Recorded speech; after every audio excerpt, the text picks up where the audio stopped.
A man thought he rescued a puppy. But weeks later, he got the shock of his life. At first, it seemed simple. He found a helpless little creature trapped and crying out for help. He brought it home, gave it love, and thought he'd finally found peace after years of loneliness. But then, strange things started happening. The puppy was growing too fast, too strong, too smart. And when strangers came looking for it, their warning was chilling. You don't know what you have. What he thought was a rescue was actually the beginning of a dangerous fight. Now, men will stop at nothing to take it back. His life, and the creature's, hangs in the balance. Because this isn't just about saving a puppy. It's about uncovering a secret so shocking it will change everything he thought he knew. So the question is, what exactly did he rescue? Your presence here is powerful. In a world full of noise, it's the quiet gestures of compassion that truly stand out. If your heart still makes room for kindness, you're already one of us. The autumn wind whistled through the bare trees as Russell Keaton walked along the outskirts of town, his toolbox swinging heavily at his side. He had just finished a job installing cabinets at the Peterson place, and his mind was already on the quiet evening ahead. The same quiet evening he'd had for years now, ever since. He pushed the thought away, like he always did. The sky was growing dark earlier these days, painting long shadows across the gravel road. Russell's worn work boots crunched against scattered leaves as he took his usual shortcut home past the old drainage ditch. That's when he heard it, a faint whimper carried on the wind. He stopped, frowning. The sound came again, weak but unmistakable. Setting down his toolbox, Russell approached the concrete drainage ditch, his steps careful on the uneven ground. Peering over the edge, his breath caught in his throat. There, huddled against the cold concrete, was what looked like a puppy. It was small and trembling, its fur matted with mud. As Russell's shadow fell across it, the creature pressed itself further into the corner, amber eyes wide with fear. "Hey there, little fella," Russell said softly, his voice rusty from disuse. He couldn't remember the last time he'd spoken to anyone besides his customers. "How'd you get yourself down there?" The puppy whimpered again, and something in Russell's chest tightened. He knew he should probably call animal control, let the professionals handle it. But looking at those frightened eyes, he couldn't bring himself to walk away. "All right, hold on," he muttered, setting his tool belt aside.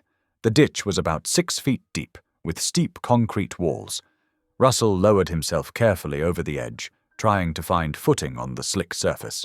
His boot slipped on a patch of wet algae, and he felt his leg twist awkwardly beneath him as he landed. Pain shot through his ankle, but he gritted his teeth and ignored it. The puppy was watching him intently now, ears pressed flat against its head. "It's okay," Russell soothed, staying low and moving slowly. "I'm not going to hurt you." He reached into his jacket pocket and pulled out half a sandwich he hadn't eaten at lunch. Tearing off a small piece, he held it out. The puppy's nose twitched, and Russell could see its ribs showing through its dirty fur. How long had it been trapped down here? Slowly, so slowly, the creature inched forward, drawn by the scent of food. Russell remained perfectly still as the puppy crept closer. When it finally took the bread from his fingers, he noticed how delicate its features were, almost wolf-like, with those striking amber eyes. There was something different about this dog, but Russell couldn't quite put his finger on what. Getting them both out proved trickier than getting in. Russell's ankle protested sharply when he tried to put weight on it, and the puppy was too scared to let him pick it up at first. It took nearly an hour of gentle coaxing, more bits of sandwich, and soft words before the animal finally allowed Russell to cradle it against his chest. Using his good leg and one arm, Russell managed to haul himself up the concrete wall, though his muscles screamed at the effort. The puppy trembled against him, but didn't struggle, seeming to sense that Russell was helping. Once they were safely on level ground, Russell sat heavily on the grass, his ankle throbbing. The puppy remained in his arms, its small body gradually relaxing as Russell stroked its mud-caked fur. "What do I do with you now?" Russell wondered aloud. The responsible thing would be to take it to a shelter. But as he looked down at the creature nestled trustingly against him, he knew he couldn't do it. Something about those eyes, that quiet vulnerability, spoke to a part of him he'd thought long buried, the part that remembered what it was like to care for someone else. "Guess you're coming home with me," he said finally. The puppy's ears perked up slightly, as if it understood. "Need to call you something, though." Russell thought for a moment, watching how the animal's alert gaze took in everything around them. "How about Scout?" The puppy's tail gave a tentative wag, and Russell felt the corners of his mouth lift in what might have been his first genuine smile in years. Standing carefully, mindful of his injured ankle, he gathered his tools and began the slow walk home, Scout secure in his arms. His small house was dark and cold when they arrived, just as he'd left it that morning. But somehow, with Scout's warm weight against his chest, it didn't feel quite as empty as usual. Russell limped to the bathroom, where he ran warm water in the tub and gently cleaned the mud from Scout's fur, revealing a beautiful grey-brown coat underneath. The puppy tolerated the bath surprisingly well, those intelligent eyes never leaving Russell's face. As he dried Scout with an old towel, Russell found himself talking more than he had in months, explaining about the spare room where he'd make a bed for Scout, promising to get proper dog food and supplies in the morning. That night, despite his rules about animals on furniture, Russell couldn't bring himself to make Scout sleep alone. The puppy curled up on the foot of his bed, and Russell lay awake for a long time, listening to the soft sound of Scout's breathing. His ankle ached, and he knew he'd have to figure out how to care for a dog while working long hours. It wouldn't be easy. But for the first time since losing his brother, Russell felt something stir in his heart. A sense of purpose, a reason to come home to more than just an empty house. As he finally drifted off to sleep, Russell couldn't shake the feeling that fate had led him down that particular path today. In saving Scout, he felt as though he might have saved something in himself as well, something he hadn't even realized was lost. The next morning, Russell woke to find Scout watching him intently from the foot of the bed. The puppy's tail began wagging immediately, and Russell felt that unfamiliar smile return to his face. "Well, Scout," he said, sitting up with a grunt as his ankle protested. "Guess we better figure out how this is going to work." He made his way to the kitchen, Scout following close at his heels. As Russell fixed coffee and scrounged up some leftover chicken for his new companion's breakfast, he found himself planning the day ahead. He'd need to stop by the pet store, maybe ask around about a vet. The house would need some puppy-proofing too. For the first time in years, Russell's morning routine felt different. The silence was broken by Scout's soft, padding footsteps and occasional curious whines. The simple act of caring for another living creature gave his movements purpose beyond mere habit. As he watched Scout delicately eat the offered chicken, Russell felt a familiar pang of grief, remembering how his brother had always wanted a dog. But for once, the memory didn't send him retreating into himself. Instead, he reached down to scratch behind Scout's ears, earning a happy tail wag. "We'll figure it out together," he promised quietly. And Scout looked up at him with those knowing amber eyes, as if sealing a pact between them. Russell didn't know it yet, but that morning marked the beginning of a profound change in his life, one that would start with saving a scared puppy from a drainage ditch and lead to so much more. The morning light streamed through the kitchen window, casting a warm glow over man and pup as they shared their first breakfast together. Outside, the world went about its business as usual, but inside Russell's small house, something new and hopeful had taken root, a second chance for both of them. The morning light filtered through Russell's workshop windows, casting long shadows across his workbench. He paused, sandpaper in hand, and glanced down at Scout curled up beside his feet. The small creature had barely left his side since the rescue 3 days ago. "Want to help me sand this table leg, buddy?" Russell asked softly, a hint of a smile tugging at his lips. Scout's ears perked up immediately, and those striking amber eyes fixed on Russell with an intensity that sometimes caught him off guard. The routine they'd fallen into felt surprisingly natural. Scout would follow Russell from room to room, watching his every move with remarkable focus. When Russell worked in his shop, Scout would position himself strategically, never in the way but always within sight. It was as if the pup understood the concept of a workspace. "You're something else, aren't you?" Russell murmured, reaching down to scratch behind Scout's ears. The pup leaned into his touch, and Russell noticed again how quickly Scout was growing. In just these few days, he seemed to have gained several pounds, his frame filling out with surprising speed. During their first trip to the local pet store, Russell had noticed something peculiar. While other puppies bounced and played, Scout had remained eerily still, analyzing everything with those intelligent eyes. When a stack of metal food bowls had clattered to the floor, Scout's reaction had been unlike any dog Russell had seen before.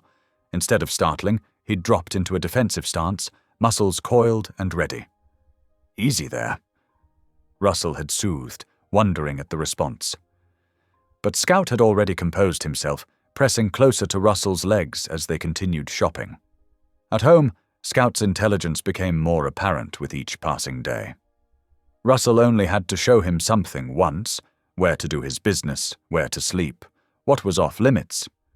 And Scout remembered. He never chewed furniture or made messes, displaying a level of discipline that seemed impossible for a puppy his age. One evening, as Russell prepared dinner, he accidentally dropped a pan. Before it hit the floor, Scout had already moved from his spot by the door to Russell's side, as if anticipating the need to help. The speed of the movement had been startling. "How did you—" Russell had started to ask, but Scout just tilted his head, those amber eyes reflecting an awareness that sent a slight shiver down Russell's spine. The night brought its own peculiarities.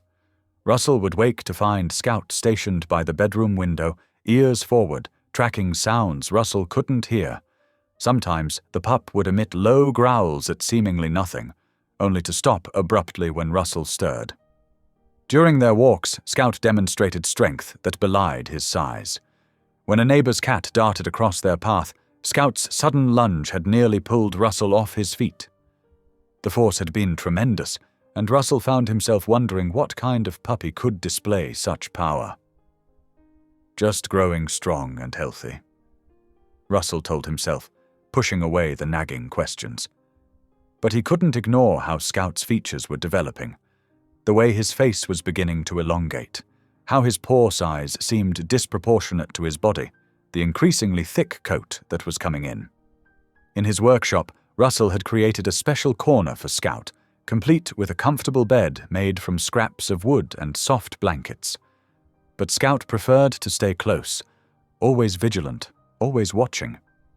When customers came to discuss projects, Scout would position himself between Russell and the stranger, his posture alert but not aggressive. "He's protective, isn't he?" one client had commented, noting how Scout tracked their movements. "Yeah, he is," Russell had replied, realizing just how much Scout's presence had changed the atmosphere of his typically quiet workshop. The space felt warmer somehow, more alive. During lunch breaks, Russell would sit on his back porch, sharing bits of his sandwich with Scout. The pup took each offered morsel with surprising gentleness, but Russell noticed how Scout's teeth seemed sharper, more pronounced than he'd expect. "You're filling out nice," Russell commented one afternoon, running his hand along Scout's growing frame. The puppy's coat was developing an unusual pattern, with markings that reminded Russell more of wild animals than domestic dogs. But he pushed the thought aside, focusing instead on the comfort of Scout's companionship. The changes in Russell's daily life were subtle but significant. He found himself talking more, sharing thoughts with Scout that he'd kept bottled up for years. The workshop, once a place of silent concentration, now held conversations. One-sided, perhaps, but therapeutic nonetheless. "You know, my brother would have loved you," Russell said one day, surprising himself with the admission. Scout had looked up at him with those knowing eyes, and Russell felt understood in a way he hadn't in years. But the oddities continued to stack up. Scout's hearing was phenomenal. He would react to vehicles turning onto their street long before Russell could hear them.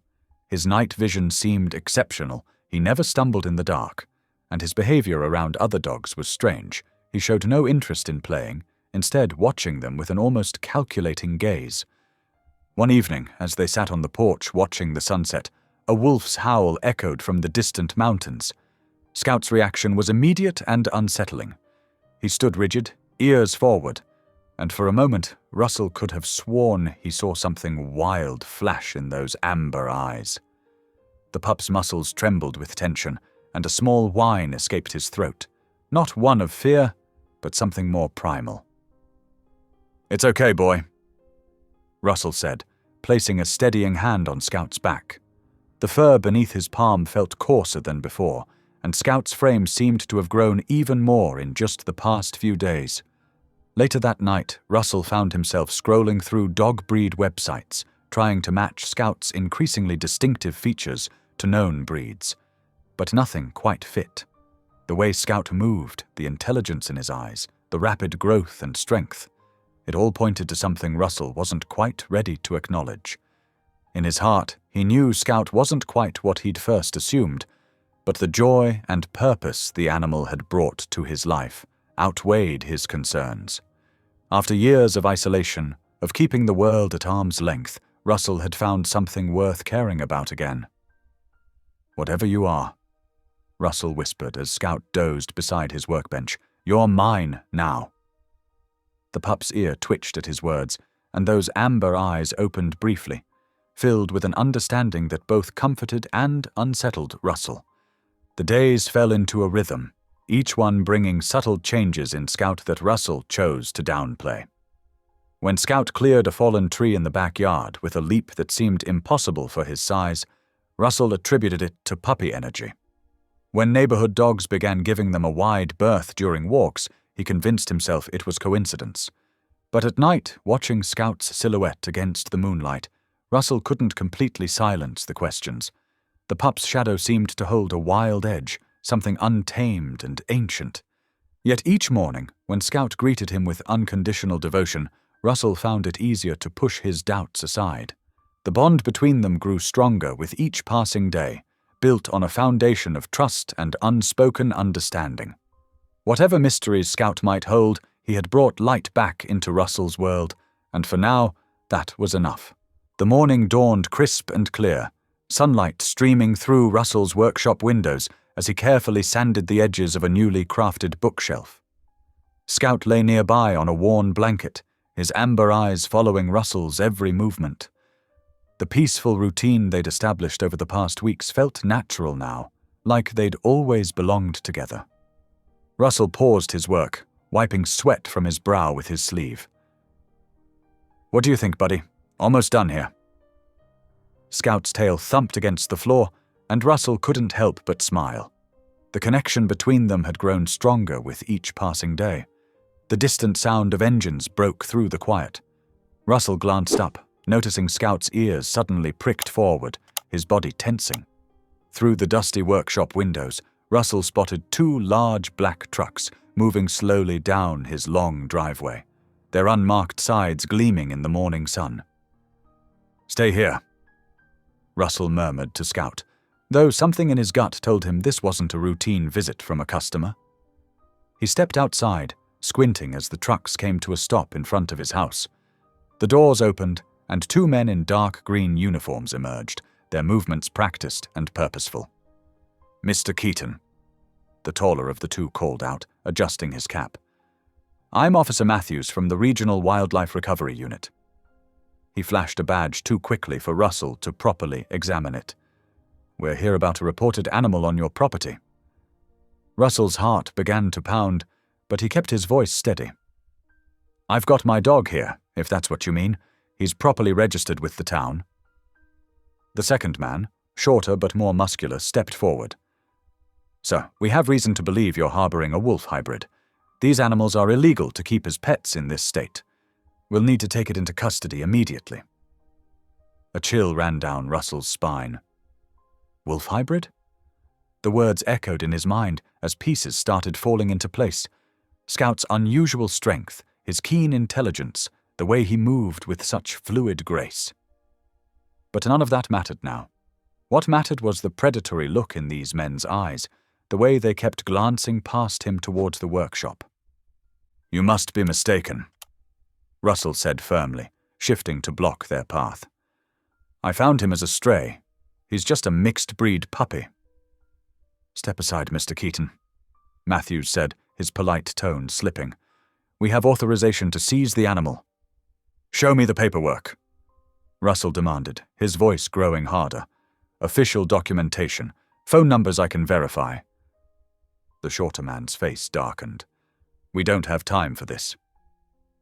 He moved forward, trying to shoulder past Russell towards the workshop. Russell planted his feet and pushed back, adrenaline surging through his body. "You're not taking him," Russell growled, surprising himself with the fierce protectiveness in his voice. Everything happened at once. The shorter man swung, his fist catching Russell in the jaw. Russell stumbled but managed to stay upright, raising his hands to defend himself. Matthews circled around, heading for the workshop door. A low, dangerous growl stopped everyone in their tracks. Scout stood in the doorway, his usual gentle demeanor transformed. His hackles were raised, teeth bared, and in that moment, Russell could clearly see the wolf in him. The puppy he'd rescued was gone, replaced by something wild and powerful. Matthews reached for something at his belt, but Scout was faster. He launched himself at the man with frightening speed, knocking him to the ground. The shorter man released Russell and rushed to help his partner, but Scout was already moving again. His jaws clamped down on the man's arm, not enough to maim, but with sufficient force to make him howl in pain. Russell watched in stunned silence as Scout efficiently disabled both men, moving with a precision that spoke of instinct rather than training. Within moments, the attackers were scrambling back to their trucks, one clutching his bleeding arm, the other limping heavily. "This isn't over, Keaton," Matthews shouted as they peeled out of the driveway, gravel spraying in their wake. As the sound of engines faded, Russell sank to his knees, his whole body shaking. Scout padded over to him, blood speckling his muzzle, and gently pressed against Russell's side. Gone was the fierce warrior of moments ago. This was his Scout again, offering comfort and seeking reassurance. Russell wrapped his arms around Scout's neck, burying his face in the thick fur. His mind reeled with questions and implications. Who were those men really? What was Scout's true nature? The animal in his arms was clearly more than just a dog, more than even a typical wolf hybrid. The controlled violence he'd witnessed spoke of something deliberately bred, carefully engineered. "What are you?" Russell whispered, pulling back to look into Scout's intelligent eyes. The wolf hybrid met his gaze steadily, and Russell saw both wisdom and warning there. Whatever Scout was, whatever secrets lay in his past, one thing was absolutely clear. Their lives had just become infinitely more complicated. Russell's jaw ached where he'd been hit, and his hands wouldn't stop trembling. He knew he should be terrified of the creature beside him, should be questioning everything about their relationship. But as Scout pressed closer, offering warmth and unwavering loyalty, Russell realized it didn't matter.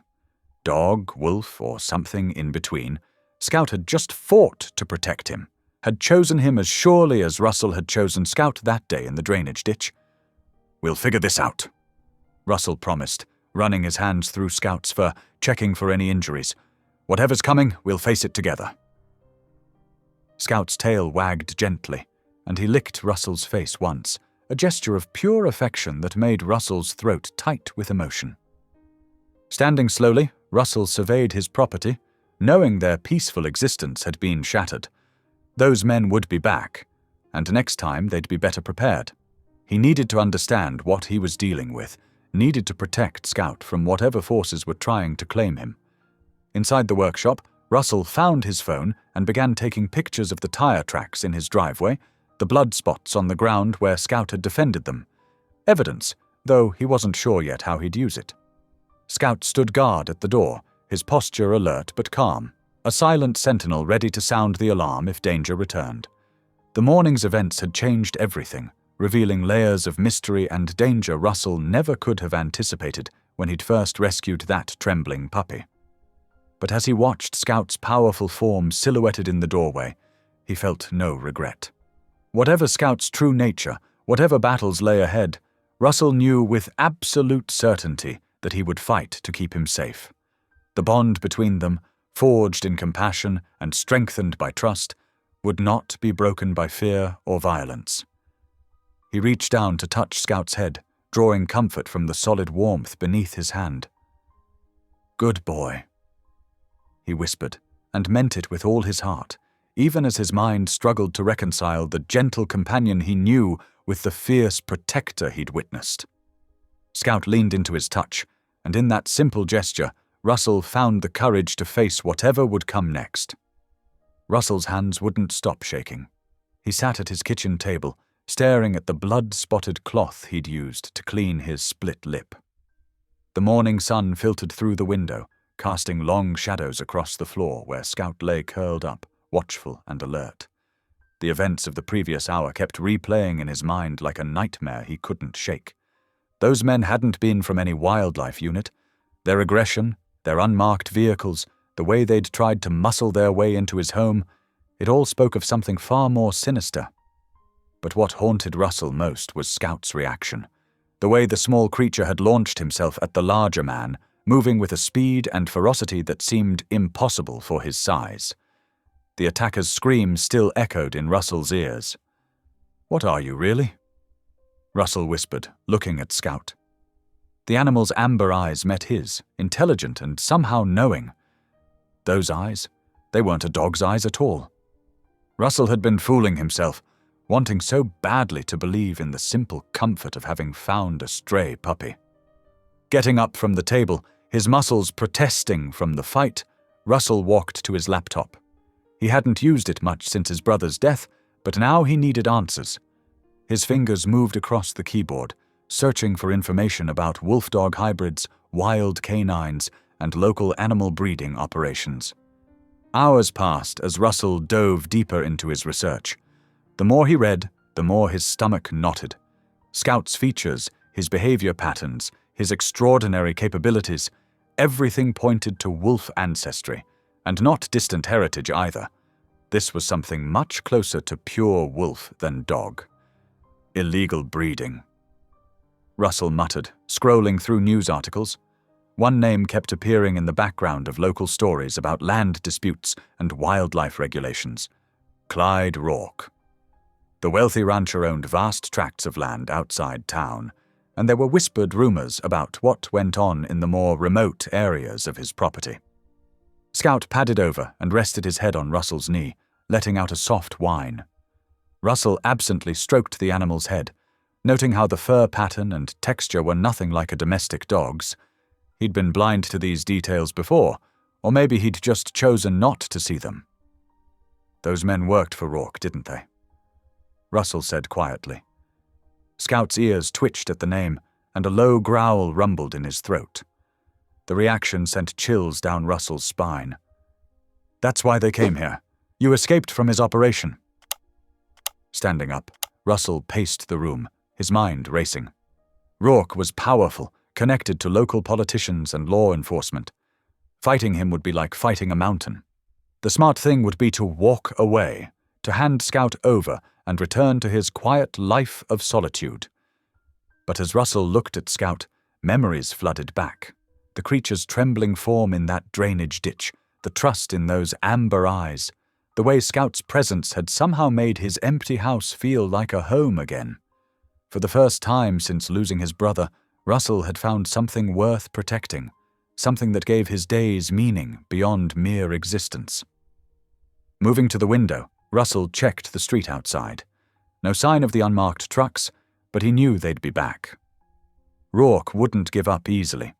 Whatever illegal breeding program Scout had escaped from, it was clearly valuable enough to send men willing to use force to retrieve him. Russell's hands clenched into fists. He thought of his younger brother, how he'd failed to protect him when it mattered most. That old guilt twisted in his chest, but now it fueled a different kind of resolve. He wouldn't fail again. Not this time. "We need to be smart about this," Russell said, turning back to Scout. The animal watched him intently, as if understanding the gravity of the moment. "First thing is making sure you're safe. We'll need to change our routines, maybe set up some security cameras. Russell spent the next few hours securing his property. He installed motion sensor lights, checked all the locks, and mapped out escape routes in case of another confrontation. It felt strange, turning his home into a fortress, but the morning's violence had shattered any illusion of safety. As evening approached, Russell sat on his back porch with Scout beside him. The setting sun painted the sky in shades of orange and purple, a peaceful scene that belied the danger they now faced. Scout's head suddenly snapped up, ears forward, focusing on something in the distance that Russell couldn't perceive. "You've got better senses than I'll ever have," Russell said softly. "But I've got something too. Experience with people like Rourke. Men who think their money makes them untouchable, who crush anyone smaller than themselves." The memory of his brother's funeral flashed through his mind. Another powerful man who'd never faced consequences for his actions, who'd walked away while Russell's family shattered. The familiar pain of that loss mixed with a new determination. "Not this time," Russell whispered fiercely. Scout pressed against his leg, offering warmth and solidarity. "Whatever Rourke's planning, whatever he sends our way, we face it together." Inside the house, Russell began gathering evidence. He photographed Scout's distinctive features, documented the morning's attack, and started researching wildlife protection laws. If Rourke was running an illegal breeding operation, there had to be a way to expose it. But he'd need help, someone with the knowledge and resources to take on someone as powerful as Rourke. The question was who to trust. The local police were too closely tied to Rourke's influence. State wildlife authorities might help, but they could also end up taking Scout away. Russell needed time to think, to plan carefully. One wrong move could cost them everything. Looking down at Scout, Russell saw the same fierce loyalty that had drawn him to the creature in the first place. But now he understood it wasn't just loyalty. It was a wild thing's trust, freely given, more precious and rare than anything he'd known before. "Whatever you are," Russell said, kneeling down to meet those intelligent eyes. "Whatever Rourke was breeding you for, you're not his property. You're not anyone's property. You chose to trust me that day in the ditch, and I'm choosing to stand with you now." Scout's tail wagged once, and he licked Russell's hand. The simple gesture carried more meaning than any words could convey. They were in this together, man and wolf creature, facing a common enemy. As night fell, Russell made one final check of the house's security. He knew sleep wouldn't come easily, not with the threat of Rourke's men returning. But for the first time in years, he felt truly awake, truly present in his own life. The comfortable numbness that had surrounded him since his brother's death had been replaced by a sharp, clear purpose. "We'll figure this out," Russell promised, settling into his chair with Scout at his feet. "Whatever it takes, whatever we have to face, we'll find a way through it together." Outside, a cold wind stirred the trees, carrying with it the promise of storms to come. But inside, in the warm light of his home, Russell Keaton had made his choice. He would protect Scout, not just from Rourke's men, but from anyone who tried to cage or control the wild spirit he'd come to cherish. The path ahead would be dangerous, but for the first time in years, Russell felt ready to fight for something that mattered. Russell couldn't shake the feeling of being watched.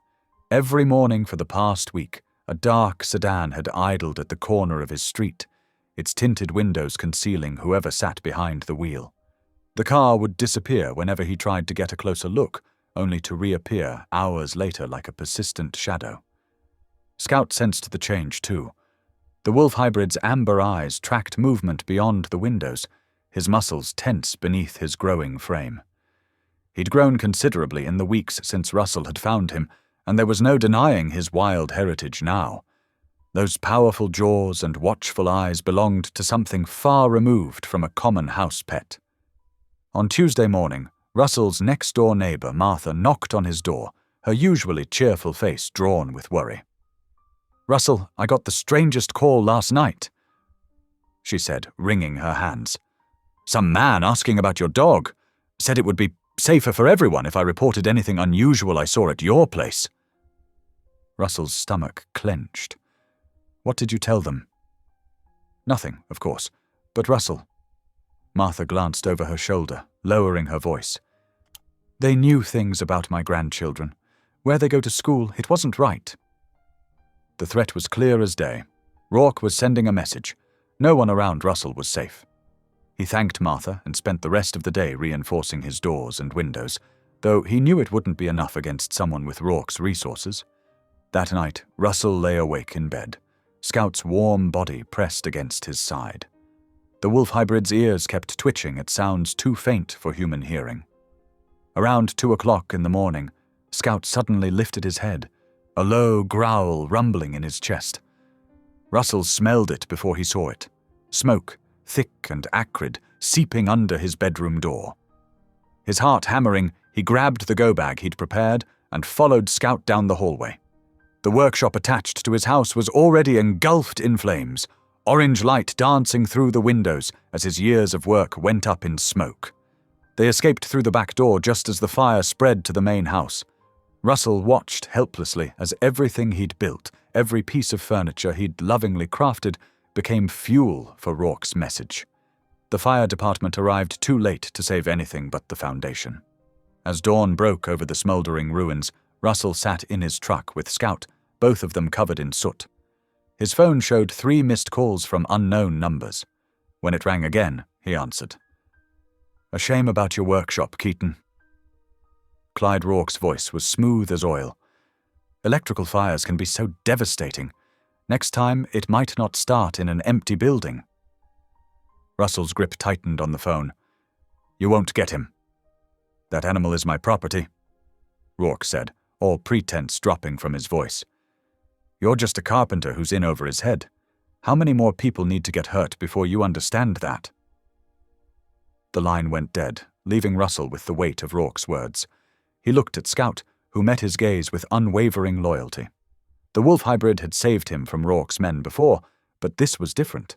This was a war of attrition, and Rourke had all the advantages. Russell drove aimlessly through town, passing the familiar streets of his life. He'd always prided himself on his independence, on needing no one. But that solitude had become a weapon Rourke could use against him. With no connections, no support system, he was exposed and vulnerable. He pulled into the parking lot of a diner on the outskirts of town, one of the few places open this early. Scout whined softly, pressing his nose against Russell's arm. "I know, buddy," Russell murmured. "We need help." Inside the diner, the morning regulars included Tom Henderson, a retired police officer who'd investigated poaching cases before Rourke's influence forced him out. At another booth sat Sarah Chen, a local reporter who'd tried to expose Rourke's illegal breeding operation last year, only to have her story killed by the paper's owners. Russell had avoided them before, not wanting to get involved in their fight against Rourke. Now, watching them through the diner's window, he realized they might be his only chance. These were people who understood what they were up against, who had already paid prices for standing up to Rourke's empire. Scout shifted in the truck, his ears pricked forward. Russell saw what had caught his attention, another dark sedan cruising slowly through the parking lot. They couldn't keep running forever. Sooner or later, Rourke's men would corner them somewhere without witnesses, without help. The weight of his isolation pressed down on Russell's shoulders. He thought of his younger brother, how he'd withdrawn from the world after losing him. That withdrawal had felt like protection then, but now it was a liability. He couldn't fight this battle alone, not if he wanted to keep Scout safe. Russell checked his rearview mirror, watching the sedan disappear around the corner. His hands were shaking slightly as he reached for the door handle. This went against every instinct he'd developed over the years of keeping to himself. But when he looked at Scout, saw the trust in those intelligent eyes, he knew he had to try. "Stay here," he told Scout, though he knew the wolf hybrid would come crashing through the diner's windows if he sensed Russell was in danger. "I'll be right back." The bell above the door chimed as Russell entered the diner. Tom and Sarah both looked up, surprise crossing their faces. They'd tried to talk to him before, to warn him about Rourke's operations in the area, but he'd always turned them away. Russell took a deep breath, tasting the lingering smoke from his destroyed workshop. He thought of Martha's frightened face, of the threats hidden in Rourke's smooth voice, of Scout, who deserved more than a life spent running. "I need your help," he said, the words feeling foreign in his mouth. "And I think I might have something you need, too." Tom and Sarah exchanged glances, years of shared battles evident in that silent communication. Then Sarah gestured to the empty seat at her booth. "We've been waiting for you to say that," she said quietly. "Tell us everything." Russell slid into the booth, his back to the wall where he could watch the parking lot. Out in his truck, Scout sat alert, a guardian shadow in the growing morning light. The time for standing alone had passed. Whatever came next, they would face it together. The acrid smell of smoke still clung to Russell's clothes as he sat in his truck, parked outside the wildlife management office. His hands gripped the steering wheel so tight his knuckles had turned white. Scout lay quietly in the passenger seat, those amber eyes fixed on Russell with an uncanny understanding. "We don't have much choice anymore, buddy," Russell said softly, reaching over to scratch behind Scout's ears. The animal leaned into his touch, and Russell's chest tightened with emotion. His workshop, his livelihood, was now just a heap of charred wood and twisted metal. Rourke's message couldn't have been clearer. Taking a deep breath, Russell stepped out of the truck and helped Scout down. The wildlife management building was a plain government structure, all brick and efficiency. A few pickup trucks dotted the parking lot, their mud-splattered sides suggesting recent field work. Inside, the fluorescent lights hummed overhead as Russell approached the front desk. "I need to speak with Officer Briggs," he said, trying to keep his voice steady. "It's about Clyde Rourke." The receptionist's eyebrows shot up at the name, but she made the call. Minutes later, Danielle Briggs appeared, her practical khaki uniform neat despite the late hour. Russell recognized her from previous encounters around town, encounters where he'd deliberately avoided engaging with any authority figures. Her sharp eyes took in Russell's disheveled appearance, the smell of smoke, and Scout's protective stance beside him. "Mr. Keaton," she said carefully, "come to my office." The office was small but organized, with maps covering one wall and filing cabinets lining another. Danielle closed the door and gestured to a chair. "That's quite a dog you have there," she said, watching as Scout settled at Russell's feet. "He's not exactly a dog," Russell admitted, the words feeling like rocks in his throat. "And I think you might already know that." Danielle's expression remained neutral, but she leaned forward slightly. "Tell me everything," she said. "Start from the beginning." So Russell did. He told her about finding Scout in the drainage ditch, about the strange men who'd tried to take him, about the growing threats, and finally, the fire that had destroyed his workshop. As he spoke, Danielle took notes, her face growing increasingly serious. "I've been tracking Rourke's activities for the past 2 years," she said when he finished. She pulled a thick file from her cabinet and spread several photographs across her desk. "These were taken at his property 6 months ago." Russell leaned forward, his heart pounding. The photos showed large, secured compounds hidden behind Rourke's main ranch buildings. In one image, barely visible through a chain-link fence, were animals that looked like crosses between wolves and dogs, similar to what Scout was becoming. "He's breeding them," Danielle explained, her voice tight with controlled anger. "Creating hybrid animals for wealthy collectors who want exotic pets. We've suspected it for years, but he's got connections in high places. Every time we get close to enough evidence, it disappears." Russell's mind raced back to all the little signs he'd noticed in Scout. The unusual strength, the intelligence that seemed beyond normal, the way he seemed to understand complex situations. "So Scout is most likely one of his experiments," Danielle confirmed. "A wolf-dog hybrid, but probably with some very specific breeding to enhance certain traits. The fact that Rourke's going to such lengths to get him back suggests Scout might be something special, even by his standards." The knowledge settled like a weight in Russell's stomach. He looked down at Scout, who gazed back with those knowing eyes. "What happens now?" he asked quietly. Danielle stood and paced behind her desk. "Officially, I should confiscate Scout and place him in a secure facility while we investigate." She held up a hand as Russell tensed.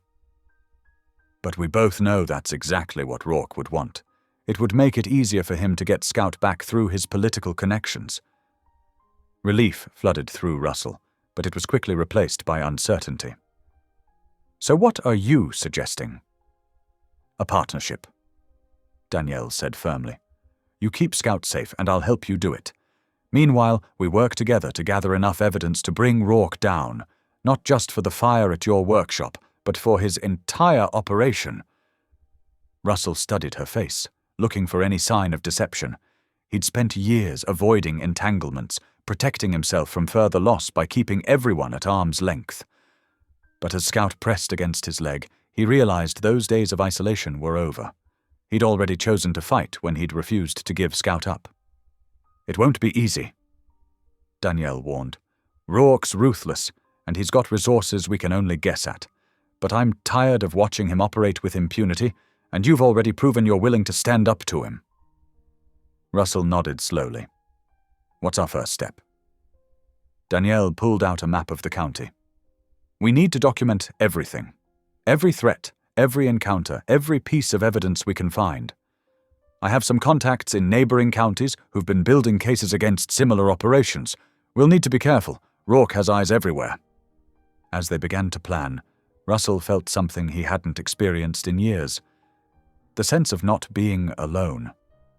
Scout had already broken through his walls of isolation, and now, facing this new alliance with Danielle, he realized how much he'd needed human connection too. "There's a safe house we can use," Danielle said, marking locations on the map. "It's off the books, used for witness protection cases. You and Scout can stay there while we work on this. Your home isn't safe anymore." The practical kindness in her voice almost undid Russell. He'd been running on adrenaline and determination for so long, barely allowing himself to process the loss of his workshop and the danger he was in. "Thank you," he managed to say, his voice rough with emotion. Danielle's expression softened slightly. "Don't thank me yet. We've got a long fight ahead of us." She looked down at Scout, who had perked up his ears at their conversation. "But something tells me we've got a pretty special ally on our side." As if in response, Scout stood and placed his head on Russell's knee, those amber eyes moving between the two humans. In that moment, Russell felt the weight of his isolation lifting. He wasn't alone anymore. He had Scout, he had Danielle, and for the first time in years, he had hope.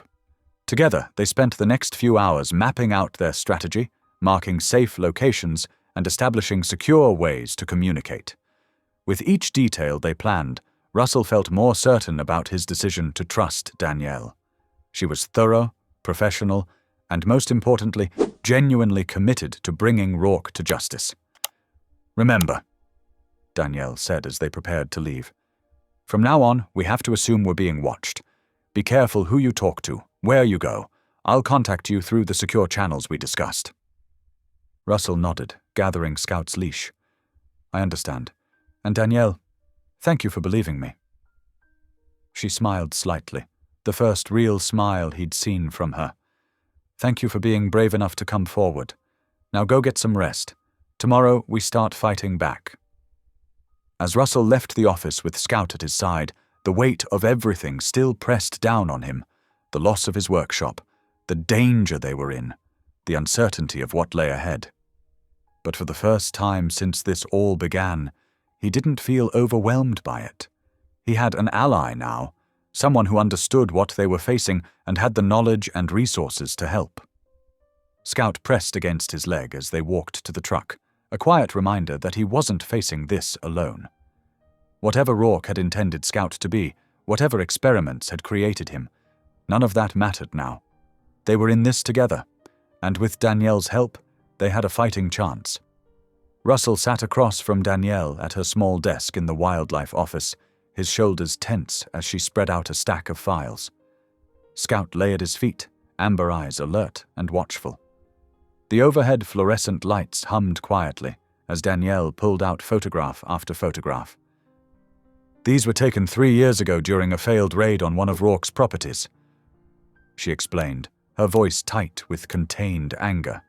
"We found evidence of illegal breeding operations, but everything disappeared before we could build a solid case." Russell leaned forward, studying the images. His heart clenched at the sight of large metal cages containing magnificent wolves, their spirits visibly broken by captivity. "These were wild wolves?" he asked, his voice barely above a whisper. Danielle nodded grimly. "A mated pair, stolen from a protected sanctuary. We tracked them to Rourke's compound, but by the time we got approval for the raid, they were gone." She paused, pulling out another file, but not before he used them for breeding. Russell's hand instinctively dropped to Scout's head, feeling the thick fur beneath his fingers. The puppy pressed closer to his leg, sensing his distress. "You think Scout—" "Look at this!" Danielle said, laying down a close-up photo of the female wolf. The resemblance was unmistakable, the same piercing amber eyes, the distinctive markings around the face. "Scout isn't just any hybrid, Russell. He's their offspring. A second or third generation, probably, but definitely their bloodline." The revelation hit Russell like a physical blow. He remembered the night he'd found Scout, so small and vulnerable in that drainage ditch. How had he ended up there? Had someone helped him escape? Or had Rourke's men simply discarded him, thinking him too weak to be valuable? "This changes everything," Danielle continued, her voice gaining intensity. "Scout isn't just a victim of Rourke's operation. He's living proof. DNA testing could connect him directly to those stolen wolves. It's the evidence we've been waiting for." Russell's protective instincts flared. "But that makes him even more dangerous to Rourke." "Exactly." Danielle began gathering the files with quick, efficient movements. "We need to get Scout somewhere safe, somewhere we can protect him until we can build our case." A sharp knock at the office door made them both jump. Scout's ears flattened against his head, a low growl rumbling in his throat.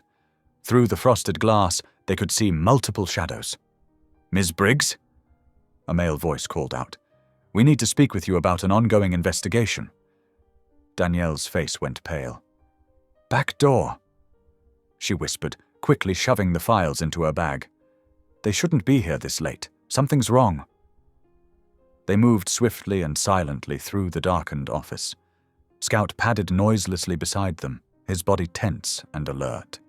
The knocking became more insistent, followed by the sound of a key in the lock.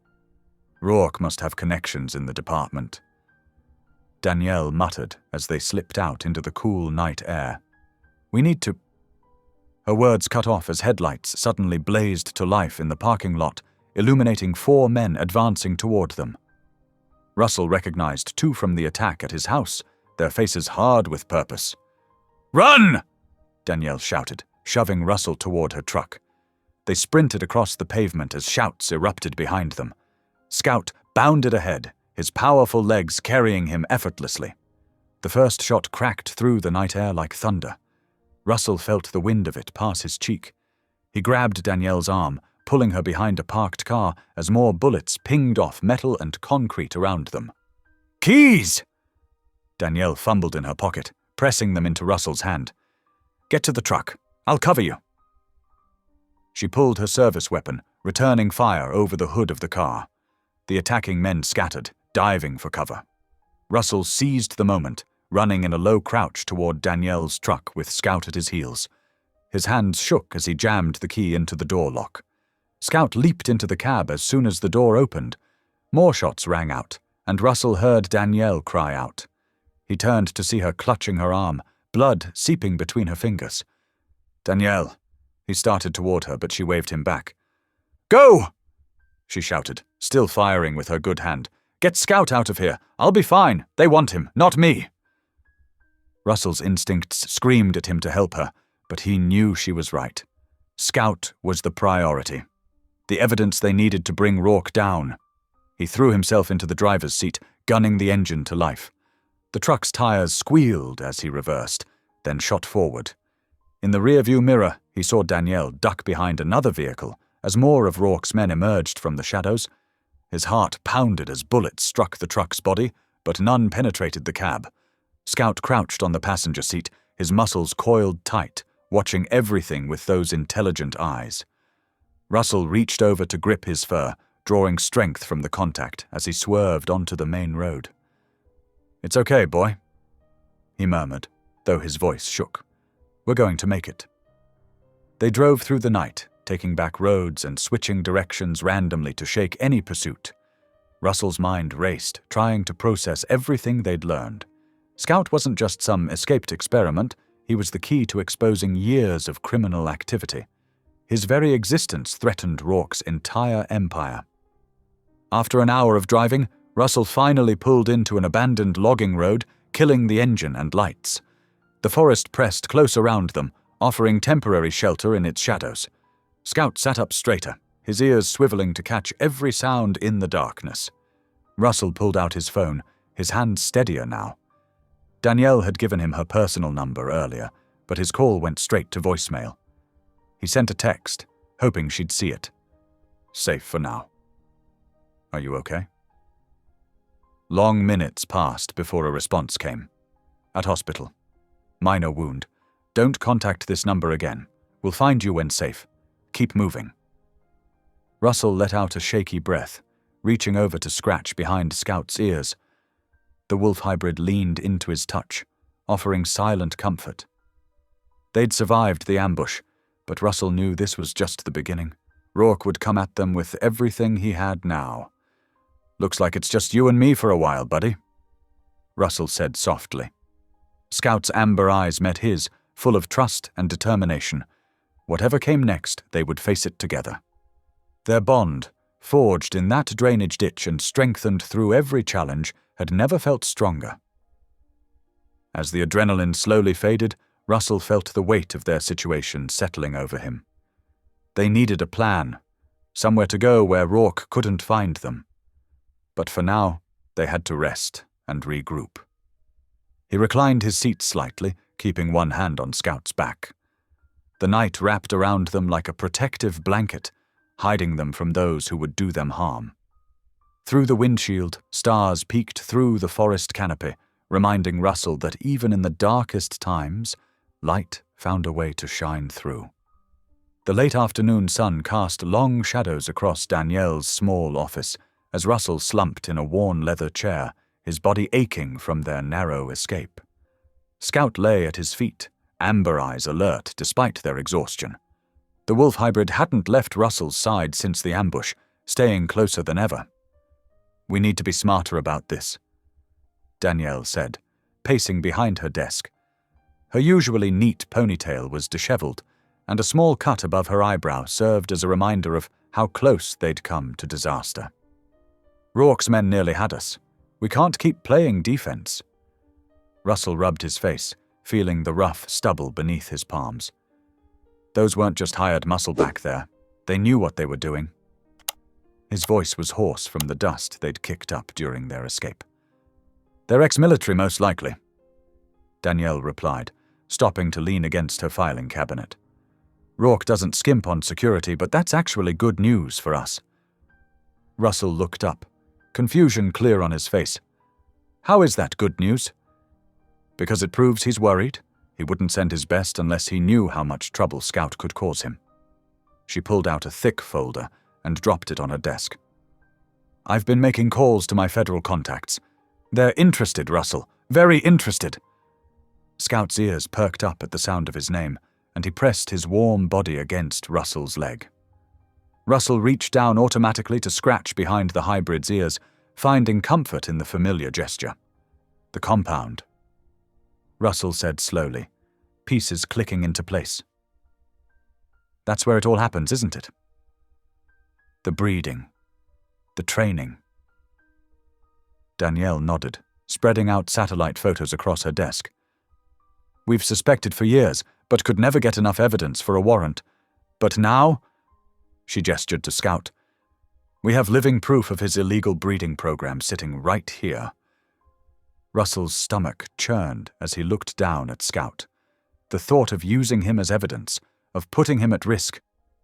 "I can't," he said, his voice breaking slightly. "I can't use him like that. He's been through enough." Scout lifted his head, meeting Russell's gaze with an intensity that still startled him sometimes. In those amber eyes, Russell saw not just intelligence, but understanding. Trust. "Russell," Danielle said gently, "I know you want to protect him. But think about it. How many others like Scout are still trapped there? How many more will suffer if Rourke stays in business?" The weight of responsibility pressed down on Russell's shoulders. He thought about the night he'd found Scout, trembling and alone in that drainage ditch. How many others hadn't been lucky enough to escape? "Tell me the plan," he said finally, his voice firm despite his inner turmoil. Danielle pulled out a detailed map of the area surrounding Rourke's compound. "My contacts in the Fish and Wildlife Service are ready to move, but they need probable cause to get a warrant. We need to document Scout's existence properly. DNA tests, expert examination, the works. And," she hesitated, "we need to get close enough to gather evidence of current illegal activity." Russell's jaw tightened. "You're talking about going into the compound?" "Near it," Danielle corrected. "Close enough to get photos, recordings. With Scout's presence documented and current evidence of operations, they can move in with full force." Scout stood up suddenly, his posture alert. A low growl rumbled in his chest, not threatening, but protective. He moved to stand between Russell and the door, as if sensing his guardian's distress and offering support. Russell watched him, amazed once again by the bond they'd formed. In just a few weeks, this extraordinary creature had transformed his life. From the lonely carpenter who'd lost his way after his brother's death to someone willing to stand against a powerful enemy for what was right. "I've been running," Russell admitted, more to himself than Danielle. "Ever since Tommy died, I've been hiding from everything that mattered. But Scout... ... He reached out to touch the hybrid's thick fur. "Scout showed me there are still things worth fighting for." Danielle's expression softened. "You're not alone in this fight anymore, Russell. You've got me. You've got federal backing coming. And most importantly," she nodded toward Scout, "you've got him." They spent the next few hours planning, marking potential observation points around the compound, discussing timing and backup plans. As the sun set, casting the office in deep orange light, Russell felt a strange calm settle over him. The fear was still there, but it was different now. Not the paralyzing fear of loss that had gripped him for so long, but the energizing fear of one who knows the stakes and chooses to act anyway. "We'll need to move fast," Danielle said, checking her phone. "My contacts can only keep this quiet for so long before word gets back to Rourke's political friends." Russell nodded, standing up. Scout immediately rose with him, ready as always. "Tomorrow then. We'll start with the documentation you need, then scout the compound after dark." "Russell!" Danielle called as he reached the door. "Are you sure about this?" "Once we start, there's no going back. Rourke will come at us with everything he has." Russell looked down at Scout, remembering the frightened creature he'd pulled from that ditch. Now Scout stood tall, strong, and unafraid. Everything Russell needed to be. "I'm sure," he said firmly. "It's time to stop running and start fighting back." As they left the office, Scout pressed close to Russell's side, their shadows merging in the fading light. The guilt of involving Scout in such danger still gnawed at Russell's conscience, but looking at his companion's confident stride, he realized something important. Scout wasn't just following him into danger, they were walking into it together, as partners, as family. The transformation was complete. Russell was no longer just Scout's reluctant guardian or even his protector. He was something more, a defender of not just one life, but potentially many. The lonely man who'd once hidden from the world had found his purpose, and there would be no turning back. Together they walked into the gathering dusk, ready to face whatever challenges lay ahead. The final battle with Rourke was coming, and this time Russell wouldn't be caught unprepared. He had too much to protect now, too much to fight for. Scout's steady presence beside him was all the confirmation he needed. They would see this through, whatever the cost. The darkness cloaked Russell and Danielle as they crouched behind a cluster of pine trees at the edge of Rourke's compound. The moon cast just enough light to reveal the sprawling property's sinister features. High metal fences topped with razor wire, guard towers at each corner, and the outlines of what looked like dozens of cages scattered across the grounds. Russell's heart hammered against his ribs. Scout pressed close to his leg, the wolf hybrid's muscles tense and ready. Even in the dim light, Russell could see the recognition in Scout's amber eyes. This place held dark memories for him. "I count 4 guards on rotation," Danielle whispered, lowering her night vision binoculars. Her normally composed face was tight with concern. 2 at the main gate, 2 patrolling the perimeter. There will be more inside. Russell nodded, his mouth dry. "Where do we start?" "I've already alerted my federal contacts. They're 20 minutes out." Danielle checked her watch. "We need to document as much as we can before they arrive. Those cages are our primary target. They're evidence of his illegal breeding operation." A muffled howl drifted across the compound, followed by other animal sounds, whimpers, growls, and cries that made Russell's skin crawl. Scout's ears flattened against his head. "We'll split up," Danielle continued. "I'll circle around to the east side, get photos of the cages. You take the west approach, stay in the shadows, and if anyone spots you—" "Run like hell," Russell finished grimly. They separated, with Scout padding silently beside Russell. The hybrid's presence was both comforting and concerning. Scout clearly wanted to help, but being back here put him at terrible risk. Russell stuck to the tree line, moving from shadow to shadow. The closer they got, the more details emerged from the darkness. The cages were larger than he'd first thought, industrial-sized enclosures that housed all manner of exotic creatures. He could make out the shapes of big cats pacing, wolves huddled in corners, and other animals he couldn't identify. The sight made his blood boil. How many years had Rourke gotten away with this? How many animals had suffered in these cages? A guard passed nearby, forcing Russell and Scout to freeze behind a stack of empty crates. The beam from the guard's flashlight swept past their hiding spot. Russell held his breath until the footsteps faded. They reached the first row of cages. The stench of unwashed animals and fear was overwhelming. In the nearest enclosure, a wolf mother huddled with her pups, her yellow eyes following their movement. Scout whined softly, and Russell realized with a start that this could have been his mother. He pulled out his phone, documenting everything he could see. Each photo was another nail in Rourke's coffin. The breeding setup was crude but extensive. Separate areas for different species, makeshift veterinary equipment, even a small laboratory building where Russell suspected the actual hybrid breeding took place. A sudden commotion from the other side of the compound made him freeze. Shouts erupted, followed by the beam of spotlights cutting through the darkness. They'd spotted Danielle. Russell's heart leapt into his throat as he heard her voice. "Federal Wildlife Service, everyone stay where you are!" More voices joined the chaos. Running footsteps, the sound of doors slamming open. The compound erupted into frenzied activity as guards scrambled to respond to the intrusion. "Brave woman," a cold voice said behind Russell. "Stupid, but brave." Russell spun around to find Clyde Rourke himself standing there, a hunting rifle trained steadily on Russell's chest. The wealthy landowner's expensive clothes looked out of place in the grime of the compound, but his eyes held the same cruelty Russell had seen in the caged predators. "I've been waiting for you to show up," Rourke continued, his tone casual. "Ever since you took what was mine." Scout growled, positioning himself between Russell and the rifle. Rourke's lip curled in appreciation. Magnificent animal, isn't he? The perfect blend of wolf strength and dog loyalty. Do you know how many failed attempts it took to create him? How many worthless mutts we had to put down? He shifted his aim slightly. "Step aside, boy. Time to come home." But Scout didn't move. His hackles rose, teeth bared in a snarl that made him look more wolf than dog. Russell's mind raced, searching for options. He could hear the chaos continuing on the other side of the compound.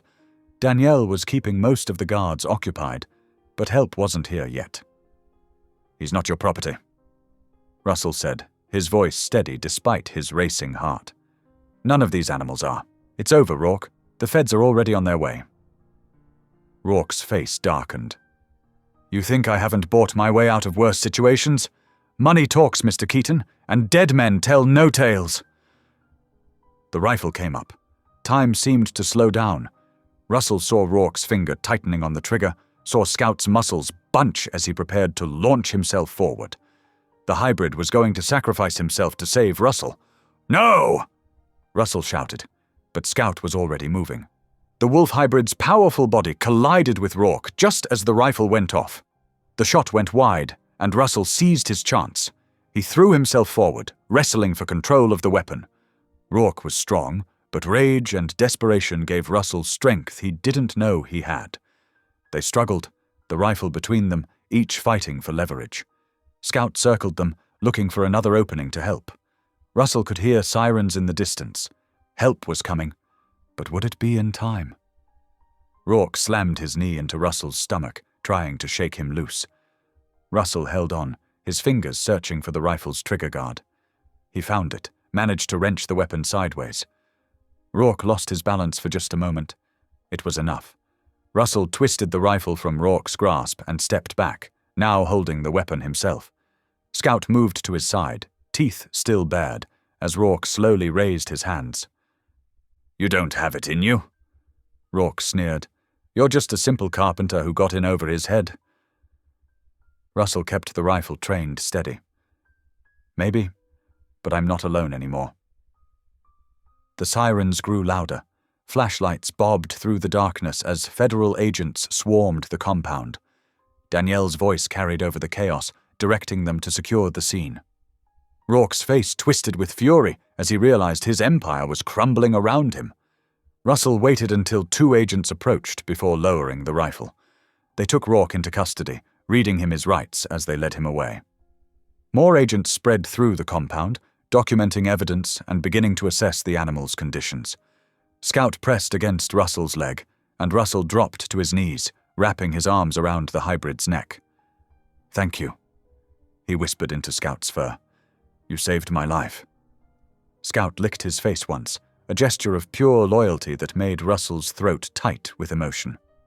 Danielle appeared beside them, looking disheveled but triumphant. "We did it," she said simply. "Rourke's going away for a long time, and all these animals—" She gestured to the cages around them. "They'll finally get the care they deserve." Russell nodded, still holding Scout close. He could feel the hybrid's strong heartbeat against his chest, a reminder of everything they'd been through together. What had started as a simple act of kindness, rescuing what he thought was a puppy from a drainage ditch, had led him here, helping to bring down an entire criminal enterprise. The flashing lights of police cars and federal vehicles lit up the pre-dawn darkness around Rourke's compound. Russell stood beside Danielle, watching as officers led a handcuffed Clyde Rourke toward a waiting patrol car.